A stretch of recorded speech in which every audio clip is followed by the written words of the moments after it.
Hola a todas, vamos con la parte que me ha tocado a mí del capítulo 3, la milagrosa transformación de Julián Mantle.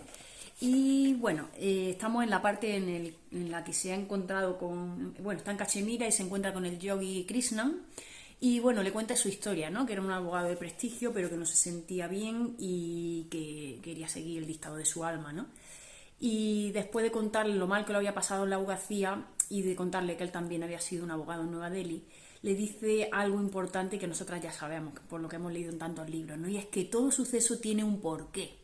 Y toda adversidad nos enseña una lección, es decir, que cada vez que tenemos un desafío, un problema, una incomodidad, o tenemos un fracaso, ese fracaso no es tal, sino que nos viene a enseñar algo, ya sea a nivel personal, profesional o incluso espiritual, ¿no?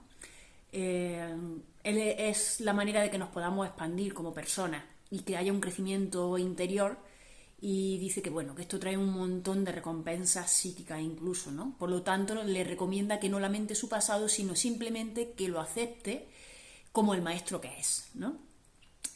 Bueno, Julián se sintió, bueno, como muy bien con esta persona, y entonces le pidió ayuda, ¿no? Le dijo que había oído hablar de, bueno, que quería evolucionar a nivel espiritual, y Krishnan le dijo que quería darle una recomendación, y es que había hablado de unos sabios, ¿no? Como le dicen, los sabios de Sivana, o los maestros de Sivana, y que había oído hablar que había un templo escondido pero que nadie sabía dónde estaba y que él ya era demasiado mayor para llegar, ¿no?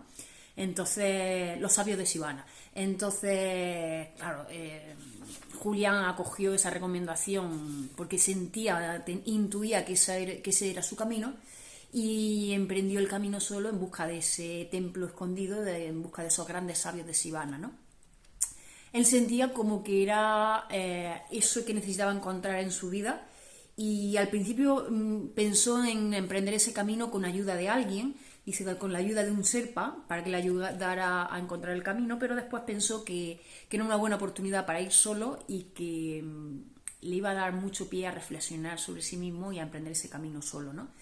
Así que dice que los primeros días de ese camino solo no tuvieron grandes dificultades, y se iba encontrando con lugareños de la zona, pero había otros días en que caminaba solo y se dedicaba a reflexionar sobre su vida pasada, ¿no? Sobre todo lo que había tenido, sobre todos los lujos, sobre la vida extenuante y estresante que tuvo, pero también sobre todos esos lujos, la casa de verano, el Ferrari, los grandes restaurantes a los que iba, etcétera. Pero inmediatamente dice que interrumpían esos pensamientos la belleza del paisaje por el que estaba atravesando, ¿no? Y en ese camino le vino una idea, y era la idea de que la vida consiste en tomar opciones. Y efectivamente, así es, ¿no? La vida es como una infinidad de caminos y tú decides cuál coger, ¿no? Cuál de esas opciones elegir.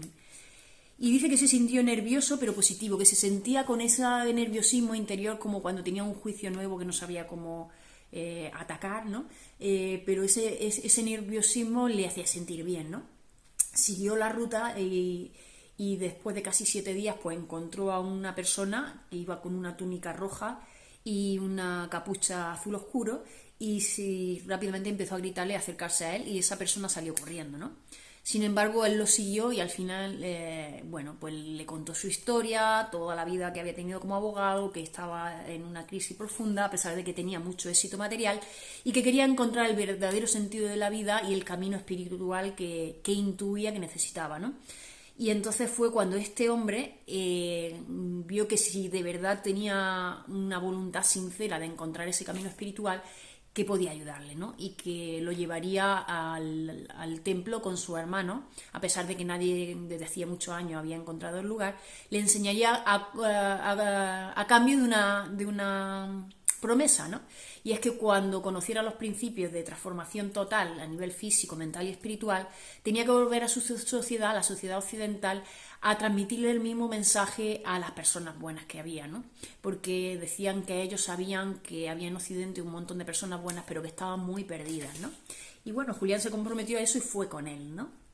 Y básicamente está en la parte de este capítulo, y me quedo con la idea de que Julián tenía esa intuición interna de que estaba en el camino correcto, y que el encuentro con este hombre y su camino hacia el templo de los sabios de Sivana era como uno de los momentos, si no el momento más memorable de su vida, y así lo describe, ¿no?